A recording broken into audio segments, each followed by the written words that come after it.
That was apparently done by the students too. They told me that they had. They also had some other stuff from some local folks. So it's great to be at Palm Beach State College. Good to see everybody. We're here today with the First Lady, my wife Casey, and Florida Surgeon General Dr. Joseph Ladapo. So thanks for them for being here. And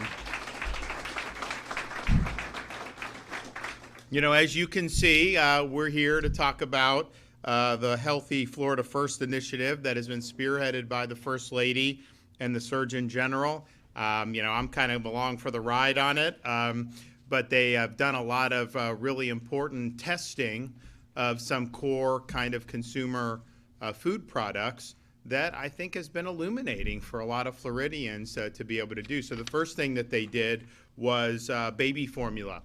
And they did through the Department of Health. They tested 24 infant baby formula products that are sold both online and in stores in the state of Florida.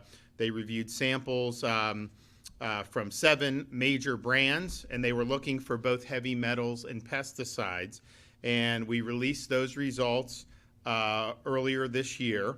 And while pesticide levels were thankfully generally below levels of concern, the testing identified elevated levels of certain heavy metals compared to health-based screening benchmarks, including mercury, arsenic, and lead. And so what they were able to do was they were able to create a website, be able to list all the different brands, and then just put the testing results that had happened so that people can make their own decision. And people really appreciated that and were able to see. Then the next step was to test candy. And I just held my breath because I didn't want them to ding Reese's Cups. I'm like, come on. And the results, actually, Reese's Cups and Hershey are good. Because we were in, I spoke at some event in Hershey, Pennsylvania at one point, probably within the last 6 or 9 months. And so I'm doing that. But since we're in town, you know, Casey and the kids are there, and they have Hershey Park, and they have the Hershey Chocolate Factory, and you can actually go in and make your own chocolate bar. And so you pick this and that, so our kids are loaded up all this other stuff, and it's really big. You design even the cover of it and everything like that, and honestly, it's kind of like a cool memento.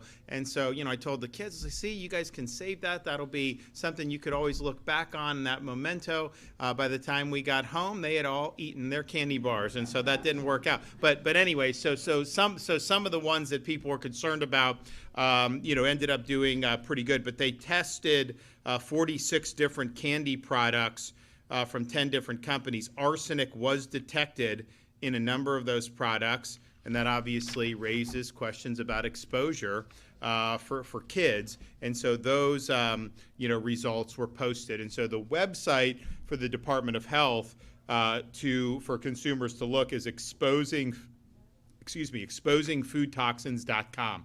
So if you go in, you have both of those two, and then you will have the results of today. So today is about testing bread.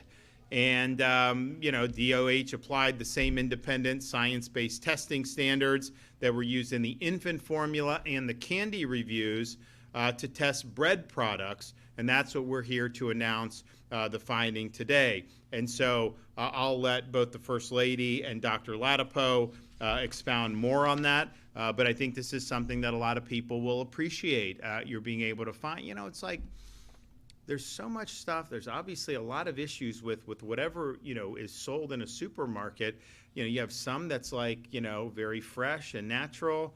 You have others that may not be as much. You know, some stuff places are making from scratch. You know, we profile these restaurants around Florida.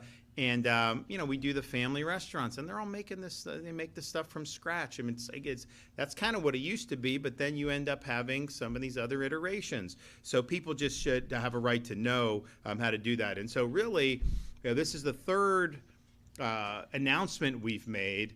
But I can tell you the First Lady and Dr. Ladapo, they've been working on this now for many, many months. And I remember sitting in on meetings, they have this, they have that. And there was a lot of legwork that went into making sure that they were doing it the right way, in a way that really was scientifically rigorous, and that's what they've been able to do. So without further ado, we will bring up the First Lady.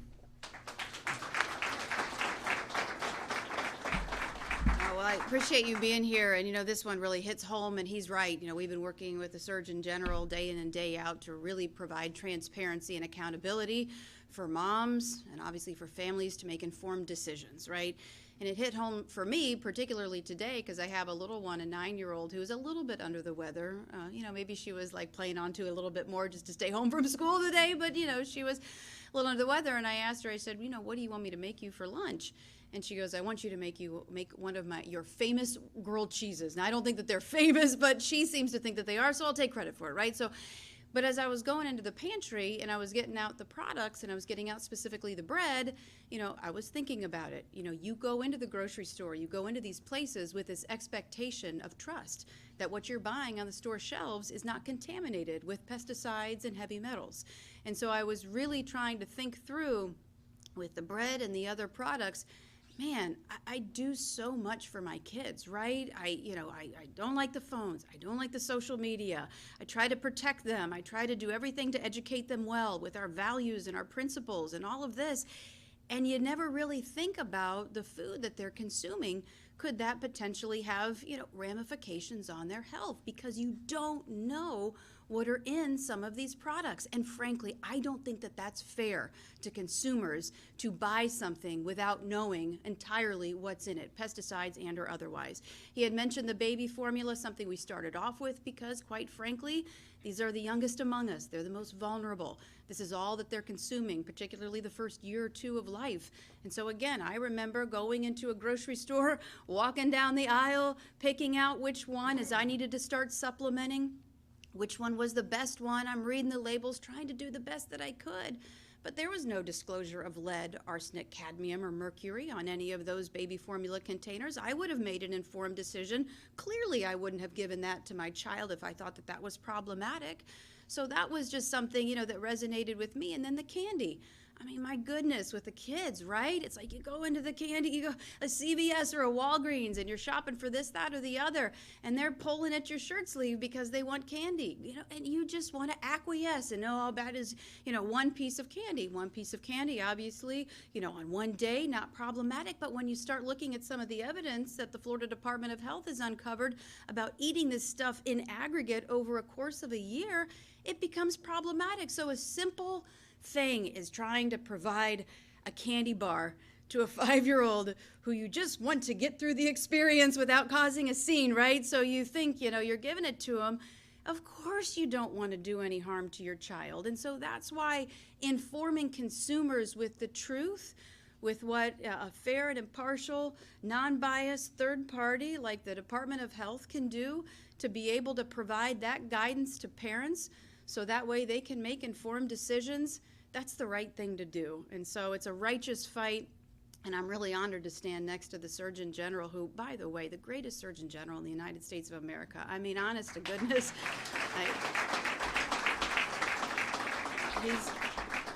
he's top notch because he has your back, and there is no doubt about that. He's willing to fight the good fight. So the governor had mentioned we went through the baby formula, we went through the candy, and now we're turning our attention to something else, and bread. Why? Because this is something that a lot of people are consuming day in and day out, hence my world-famous grilled cheese that I made this morning that, for whatever, it's fine. But I made that this morning for Madison. And these breads were tested for a wide range of substances, including heavy metals and pesticides, other chemical contaminants, to provide a broader picture of what consumers might be exposed to. And as the Florida Department of Health really began reviewing a lot of this data, looking for context and perspective, right? Because that's really important. One finding for them really kind of jumped off at the page, and that was the levels of glyphosate. Glyphosate is a weed killer. It's the main ingredient that you find in Roundup and other weed-killing brands. It's designed to kill plants. It is not meant to be eaten. The labels on glyphosate-based pesticides clearly warn that the chemicals are harmful and must be kept out of reach of children. In fact, they include emergency instructions for accidental exposure and make clear these products are not meant for people to touch, not meant for it to be into the food, and certainly not meant to be consumed. And yet, here we are today with these findings. An independent testing from certified third-party labs found triple-digit glyphosate levels in several widely consumed brands, including Nature's Own Butter Bread, Nature's Own Perfected Crafted White, Wonder Bread Classic White, and Sara Lee Honey Wheat.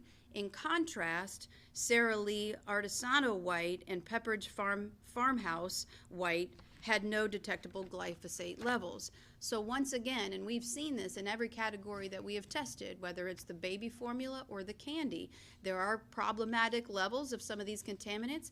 And then in that same category of food, there are some that don't have any detectable levels. So what does that tell us? There is a right way to do it without these chemicals getting into the food supply. There is a major disconnect between a chemical labeled as unsafe to ingest and its quiet presence in everyday food like bread. This is exactly why transparency and accountability matters.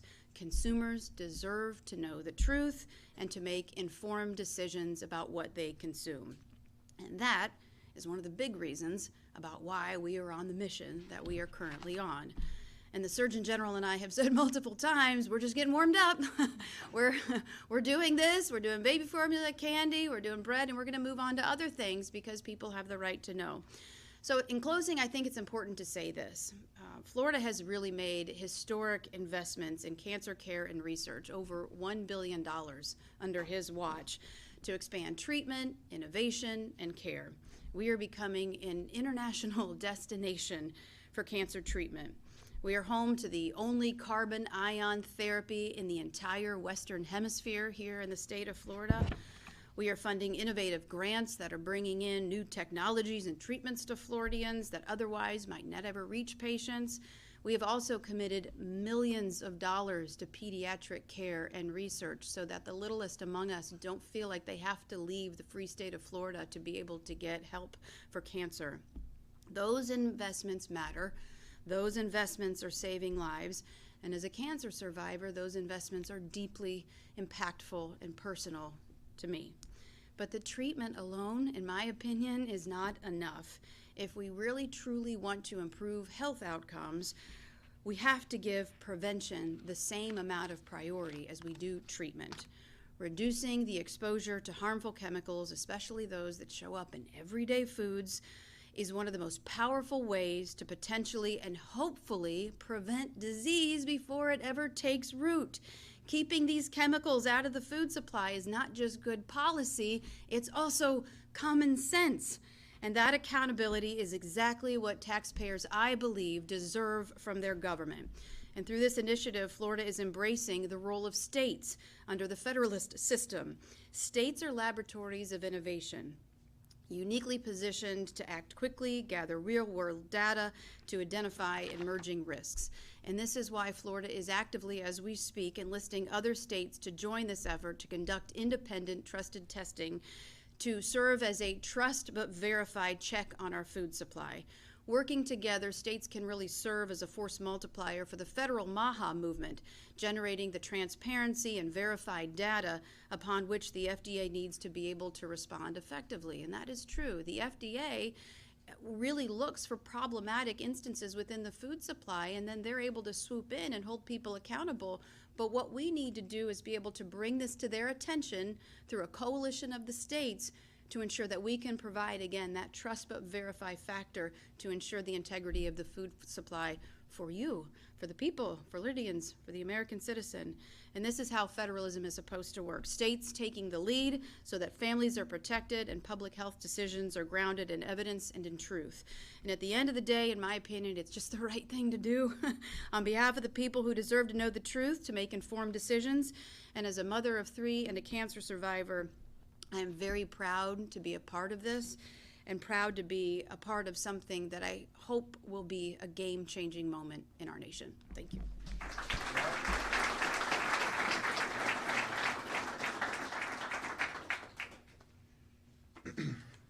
Well, first, before I say anything, I just want to officially say that even though Governor DeSantis was sampling some of the bread out there, it will not affect the contents of my talk. So, and it smells delicious. There's no question about that. There's just nothing like freshly baked bread, and it smells amazing. Yes. So, very grateful to be in this position as a Surgeon General, thanks to the governor and and the opportunity to work with the First Lady. And she's very passionate about this, and it's extremely important. I mean, it's so important. We spend our lives eating while we're here, and the choices that we make about what we put in our bodies. Certainly there's the immediate effect, right? Delicious food, nothing like it, but there are also long-term effects, and it's a challenge, right? No one's perfect, but we do know Secretary Kennedy has talked a lot about this, and it's totally true. I mean, there's just a lot of chronic disease out there, and we've seen chronic disease increase among children. And there are a lot of question marks. Why is it? Why are we seeing more cases of cancer in young people? Why is this autoimmune disease prevalence just out of control, especially among women? I mean, it's totally out of control, the prevalence of autoimmune disease. Why do so many kids have autism, especially boys? There really is this, there's been a real substantial increase in chronic disease, autoimmune illness, cancers in young people that we don't have good explanations for. But almost certainly it has something to do with the environments that we live in. And that includes everything that we breathe, things that we drink, things that we consume and eat, things that we are exposed to that we can't even see, like these things that are inseparable from us. So we've done some exploration of baby formula. I think we've provided some really important information to Floridians about ways that they could make some better choices. One of the things that really stood out there was mercury, but the governor mentioned some other. I think one or two of the samples were elevated in lead, which obviously isn't good. A few of the samples were elevated in cadmium also. With the candy, I know that was a real nail biter because of some of the candies that we looked at. I still love them. I just don't really eat them anymore. But I used to love my Reese's Pieces. I mean, chocolate and peanut butter. You can never go wrong in my book with that. And fortunately, as the governor said to my, I was relieved when I saw this, that fortunately the results were good for the Reese's, but they were really bad for a lot of other candies. And with Jolly Ranchers, Nerds, some of the Twizzlers, Laffy Taffy. Basically, I mean, what I took from it was, if it's a color that doesn't exist in nature, you probably shouldn't eat it. I don't know where the arsenic is coming from, and I wish we could say it was just a small amount of arsenic, but we were finding high levels of arsenic. To put it in perspective, compared to the bread, the amount of arsenic in the candy was at times 30 times or 40 times higher. Like, how are they getting so much arsenic in these candies? But most importantly, I mean, as a parent, I'm certainly not going to put that in my body, and I don't want my kids putting that in their bodies. So I hope that we've helped some Floridian families in that way.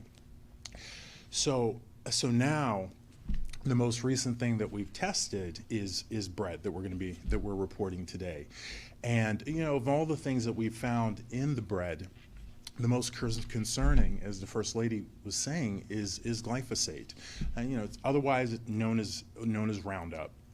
So very, very, very heavily and commonly used substance as a pesticide, and glyphosate. So again, mostly known as Roundup. It's been in the news a lot with some of the court cases and that kind of thing. But I think that for many people, the court cases have mostly centered on cancer and cancer risk, and the company that manufactures it, they've paid out, I think, billions of dollars in settlements. But ultimately, like, what does its presence mean for us as Floridians and for us as parents and families? And the evidence overall is just really, really concerning. I mean, this is something that basically doesn't seem to have a safe level of exposure. Now, I want to tell you that scientifically, that's what the research is saying. So 80% of Americans have it in their urine. people are chronically exposed to it because it's in so many foods. It's in so many things that use grains, that use corn, that use beans, that use soybeans, that use I think I mentioned corn and wheat. And people were chronically exposed to it. So when it's been studied, what has generally been found is that, it has a lot of really insidious effects, very concerning effects. So one of the things, over these last few decades, we've been hearing more about the gut microbiome and how important that is. Like all these billions and billions of bacteria that live in our gut that somehow have this symbiosis with our body in terms of helping our immune system function properly, affecting our mood, affecting our energy, affecting our sleep. This miracle of life that God has created that's represented in our gut. And one of the insidious things about glyphosate is that it adversely affects, in a meaningful way, our gut microbiome. So that's a major effect that it has. And something else is that it also affects how easily substances pass through our gut. So sometimes you hear things like leaky gut, and there seems to be some relationship with glyphosate exposure and leaky gut. At least as worse as the gut is the brain. So there's good evidence that glyphosate, there's something called the blood-brain barrier, which some people are probably familiar with. And it's this idea that our brain is very protected real estate in our bodies. So whereas substances can move through our bloodstream and enter our different organs straight directly out of our bloodstream, our brain's very different. So our brain really protects what's allowed to pass through the blood into the brain. And thank goodness, right? I mean, we need to protect our brain. This is our central operating system. This is, so it's essential. And glyphosate actually affects and weakens the blood-brain barrier. So different things are able to pass through there, whether it's heavy metals, other substances, but this just another very concerning thing about it. Not only that, but there's good research that shows a relationship between glyphosate and fatty liver disease. So very common. Again, this is one of these conditions that used to be very rare, maybe only seen in people with diabetes and obesity, but it's incredibly common now to see people with steatosis and fatty liver disease. So there are metabolic effects there. So overall, not only is it bad news, but we fortunately, as the First Lady was saying, guess what? It's not inevitable. There are plenty of brands. Even the Dave's Killer Bread was another one, very, very low. It wasn't undetectable in that one, but much lower than others. But there are options out there. This isn't destiny. There are ways to produce food in ways that that aren't just inherently harmful to our bodies and our health, especially with long-term exposure, which is what we call living, because we have to eat every day, or we should, or we can at least eat every day. People fast. So very, very happy that we're sharing that. Again, it's not inevitable. There are options, and we're happy to be here and providing Florida's families with information about options to really get less of this bad stuff in their bodies. And we're going to keep going. It's very satisfying work to be doing. Thank you. We'll probably leave. I was eyeing this bag of flour here to see, maybe read more about it. It's a challenge, but it's not an insurmountable one. And I'll actually add one more thing. I'll say that one of the things, because unfortunately glyphosate is just so widely used. One of the counter arguments would be that, it's going to be, if we stop using this, or if we reduce how much of this we use, the food system's going to collapse. We don't have a choice but to continue using this. Please remember, that is complete bollocks, okay? There is an alternative to poisoning people. It is not inevitable, okay? Like, it is possible to grow food in a sustainable way that doesn't involve folks congesting stuff that makes them sick. So please, when people say that, just know that it's complete nonsense.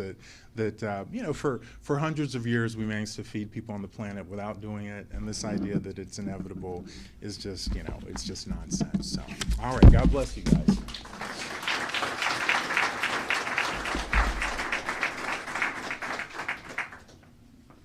All right. Well, thanks for that. Very informative. And I know what's next on the down the pike. We're keeping it under wraps. Okay. So stay tuned. You'll want to visit exposingfoodtoxins.com again when the next round comes. And also, just for the record, when Miami Hurricanes were in the national championship game, I did a friendly wager with the governor of Indiana, and my collateral I put up were stone crabs and key lime pie from Joe's in Miami Beach, and I'm announcing that those are going to be en route at the beginning of the week.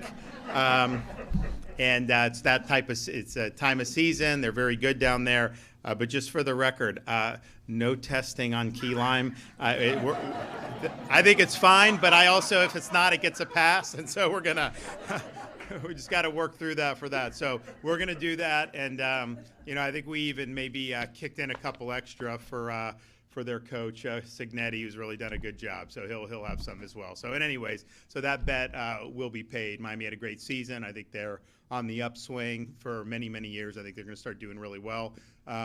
Disappointing on that, but Indiana was pretty special this year. So good deal. Okay, has anyone got any questions back there? Yes, ma'am. The First Lady a question? You can ask me, and then if she wants to come up and answer it, she will. Have either you or the First Lady received a grand jury presentment, and what did it say about her role at Hope, Florida? I haven't received anything, but I think we said at the beginning it was a political op, it was a hoax. And now that, we're at this point, clearly that was true. Our agencies, acted in ways that were legally sound and appropriate. That's just the fact. And the fact that, you wouldn't even have opened one with DOJ, there was no basis to even do it, I think is really, really telling. It was all a political scam, and there was a political agenda. And it was obviously very partisan media who do this type of thing. But you also had some of these rhino Republicans in the legislature who were trying to do this. And, part of it was just to try to smear the First Lady by implication. She wasn't involved in any of the settlement or any of that. I mean, that's just not nonsense. But, the media will try to do that because it's just trying to get clicks and trying to smear. So I think like any of the coverage was typically horrific, and it was agenda driven. But this, we obviously knew this. This was an attempt at lawfare to be able to do. What does that say about some of the people who are in this process that they're trying to do weaponization, even on the Republican side? That's the thing. When you have a supermajority, they're really not all Republicans, right? I mean, they have their own agendas, and so that's kind of what we've seen on this. I also think it's important to point out. People would try to say that somehow she has a charity. She does not have a charity. They wanted people to say that there was a donation made to her charity, and she never, not one dime. She wasn't involved in any of that. It's a sanctioned charity for the state of Florida, our Department of Children and Families, and 99% of the money has gone to grants. Nobody got any money. So that whole thing was obviously not true based on the facts, but I think that was kind of what people wanted you to think, that somehow, nobody got money. Certainly she did. And it also shows a lot of ignorance, and especially in the media, because when she launched Hope Florida years ago, it had nothing to do with a charity. It was, we have state agencies. We have an approach that we have to try to improve in terms of how do you lift people up, particularly with child welfare and child poverty. And you can continue doing what's been done for many decades, which is focus on government bureaucracy, handing out checks, and the bureaucrats interfacing with people in need that way. Or you can recognize that, we've got a lot of great resources exterior to government. We have churches. We have charities, we have businesses, we have individuals that want to volunteer. And so the concept of Hope Florida, it's not a bureaucracy, it never costs any money to the taxpayers, was we're going to repurpose those existing government workers, and instead of trying to get people on government assistance, we're going to try to get them linked with some of these groups. And so, you know what, if someone comes in need and the church knows that they need help, church comes and gets them, they're going to be much more likely to have self-sufficiency and to be able to lift themselves up as a result of having people in the community actually care for them, instead of just like an interpersonal, take the check, come back, don't do the check, don't do that. And so that was really, that's what it's all about. Now, the DCF, the foundation, you know, that's to supplement that mission, but that's like 1% of what Hope Florida has done. And that was never, and when we were doing this and when we were having people being helped, you know, a lot of these media organizations who tried to smear, they never even covered this. Like, we literally would have these ladies crying, saying they had nowhere else to turn, and that because of this initiative, they were able to get on their feet because they have this group or that group that came and did it. So what it really is it's the one conservative approach to fighting poverty that actually has shown an ability to work. And so, you know what the left is going to do on that. They want as many people on government assistance as possible. Now, they've been doing that since the 1960s. How has that worked out? Hasn't worked out well. Then you have a lot of people on the right. They have no ideas at all how to tackle these things. They have no approach. Well, this is actually an approach, that worked. And I think a lot of people are threatened by that because we have embraced the faith community, and I'm proud of doing that. They're not going to do that in Oregon or in Massachusetts. That's fine. But here in Florida, we're showing that it works. And so I think it's been very, very successful. And, people, and the work has gone on in spite of, some people trying to throw food fights. And there's been more and more that's been done. So now you have 33,000 people that have eliminated or reduced their dependence on government assistance because you have activated these other organs of society that have been in and have filled this really important role. And that saved the taxpayers, over $100 million as a result of doing that. So that's been a huge success. And then again, our agencies and the settlement agreements they do was all legally sound. That was clear from the beginning. But that whole thing is really just part of 1% of like a much larger effort that has really transformed people's lives from the beginning. And so we're going to continue to do this. We're going to continue to expand, and we're going to continue to work hard to help people. No. Why would she have? She wasn't. Why would she have? I'm asking you if she did. I'm asking you, why would she have? Due to her involvement with Hope Florida? She wasn't involved in anything that they were alleging. Zero involvement in anything they were alleging. Now, what they were alleging was BS, but zero involvement, not 1 cent. It wasn't her charity. Some of you people said she had her own charity. She never had her own charity. This is the state of Florida's charity that our Department of Children and Families has, just like our Education Department has a charity, just like our Corrections has a charity, because there are things you can do through that, or they can do through that, that work. And so anytime you guys are trying to link her to that, you're lying to people. You're intentionally trying to smear because people like you don't like the fact that this is a conservative approach that is embracing the faith community. You don't want the faith community involved in this. That's not where your orientation or your political philosophy. I get it. I understand that. But the reality is what she's done has been very successful. And so any inclination that somehow she was involved in anything is just false. And that's been true from, if you looked at it 5 minutes after this started to make news, anybody who was honest would have said that. And yet I wonder why you can't bring yourself to say the same thing.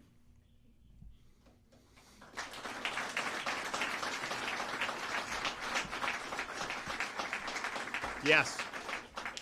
Governor DeSantis, do you have any comments on the project known as Project Tango, a massive hyperscale AI data center that has been proposed in Palm Beach County within 1,000 feet of a school and 1,000 feet of a residential neighborhood? So my position on these data, so I'm like the first one that's been speaking out nationally on it. They use as much power as a city of 500,000 people. Okay, so you generate a certain amount of power. There's a certain demand. If you double the demand, the laws of supply and demand are very simple. The cost is going to go up. We are not going to allow any cost to be imposed on the people of our communities because of hyperscale data centers. Dead end here. That is not going to happen. You also have the issue they don't produce jobs. It's like 10 people run these data centers. And the tech companies, they bring in foreign workers to do it, H-1B probably. And so it's like, why would you want from, and then from an environmental perspective, kind of, they're big, they blot the footprint. So I don't think communities, when they see that, that's going to be something that they're going to sign up for.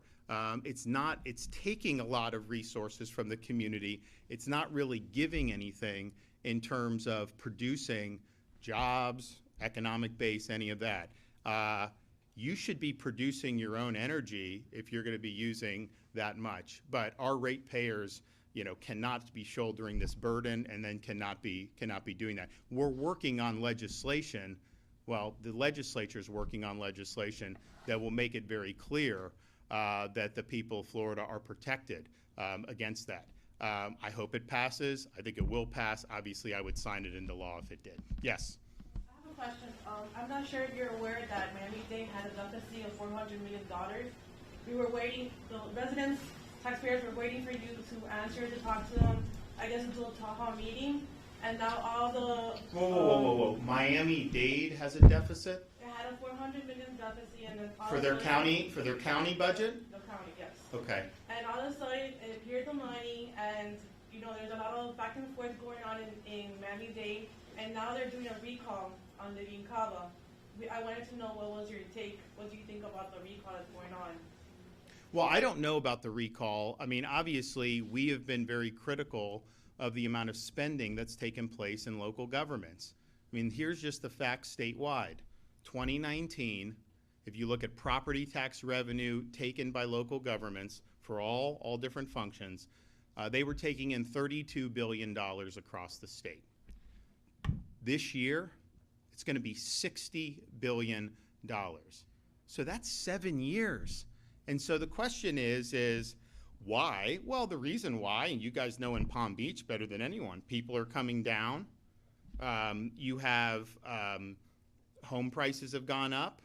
Now, that market ebbs and flows, and I think we were so hot for a time that we probably got out a little bit. Not that we control it, but I think some of those prices really went up very quickly.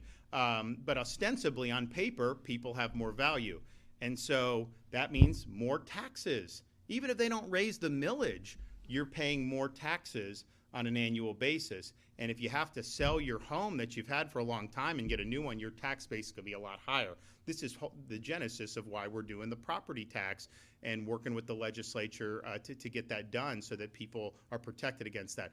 But what's happened is, so you have all that, but yet it's like some of the local governments have just spent and spent. You should not be running deficits in areas where you've had big time growth and property values have gone up. And so it was 32 billion, now 60. If you went from that 32 billion in 2019 and you adjusted for population growth and inflation, which has happened. I mean, nationwide, we've had 25-30% inflation since 2021. It's been a bad period of inflation. Even though the rate is down from where it was 3-4 years ago, that's cumulative on top of everything that's happened. So that's a legitimate thing to point out, and the population growth is a legitimate thing to point out. But if you adjust for those two things, you still wouldn't get 60 billion. You'd get about 44 billion. And so you have more than that. So that's what's happened with this. And I think when people say, I mean, I don't know, I'll ask this room, would you rather go back to the 2019 levels of spending adjusted for inflation and population growth and then have a homestead property exemption, or would you rather keep spending the money and get no tax relief? I think most people want to see the relief because I think it's just something that, they're working hard, they've got all these different costs, and to be able to own your home without perpetually having to pay tax, that's a big benefit. And the thing is because Florida has so many tourists, because we have people that own second homes, because we have people from, we have wealthy people from like Brazil that own homes and pay tax. we have a tax base that's kind of unique, and we do have the ability to give our residents really historic relief. And so that's kind of what we've seen. So, and I hear from the Miami-Dade reps, I hear from them about what's going on down there. And, you know, it is what it is. And so I don't know on this recall. I know that the Republicans had a chance in 2024, and had they gotten their ducks in a row, they probably could have won that race. They didn't, and so here we are now. Okay, everybody, thank you.